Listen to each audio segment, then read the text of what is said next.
Hi, it's Kate with the Thaiger, and you're watching Thailand Top Stories, today's major news in Thailand and Southeast Asia.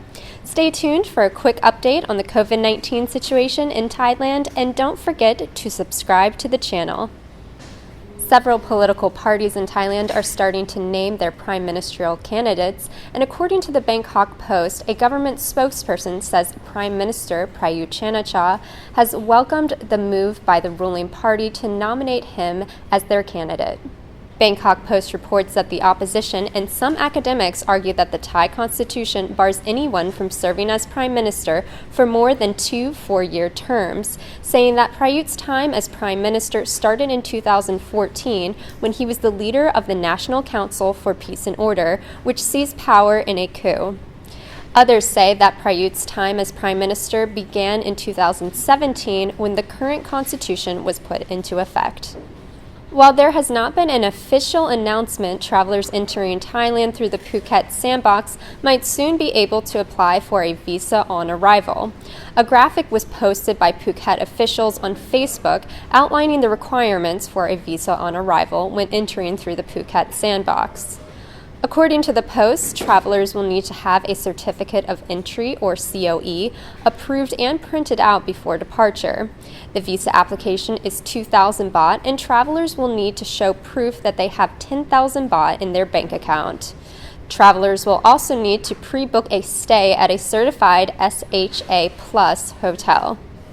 The owner of a bar in Phuket was arrested for allegedly selling alcohol after 10 p.m., a violation of the provincial order limiting alcohol sales in an effort to prevent the spread of COVID-19 through socializing. Phuket News reports that the 29-year-old who ran the bar was arrested after midnight on Monday at City Bar on the outskirts of Phuket town. Phuket City Police say the bar owner was later charged with violating the provincial order by allowing alcohol consumption on site after 10 p.m. Bars and nightclubs are also ordered to remain closed. More than 40 monkeys being smuggled to local restaurants were rescued on Friday by wildlife officers. Nation Thailand reports that officers had received a tip that monkeys were being smuggled through an eastern province near the Cambodia border. The report says the wild monkeys were being smuggled to restaurants where the animals would be cooked and served as special dishes. Officers monitoring the area say they tried to wave down a pickup truck that looked suspicious. The driver did not stop, leading to a police chase. The truck crashed into a traffic sign, and the driver managed to run off. And here are the top headlines in Southeast Asia. In the Philippines, the son of the country's former dictator announced he will run in next year's presidential election. According to BBC, the 64-year-old is an ally of the current president and pledged to bring unifying leadership to the country. In Malaysia, Al Jazeera reports that the government announced it has summoned China's ambassador to protest against the presence and activities of Chinese vessels in Kuala Lumpur's economic zone in the South China Sea.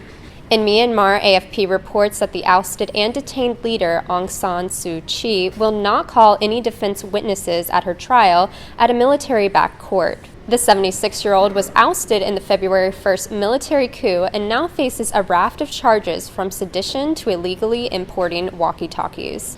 In Indonesia, Reuters reports that the country, which is a major coal producer and exporter, is targeting a greater solar power capacity by 2030.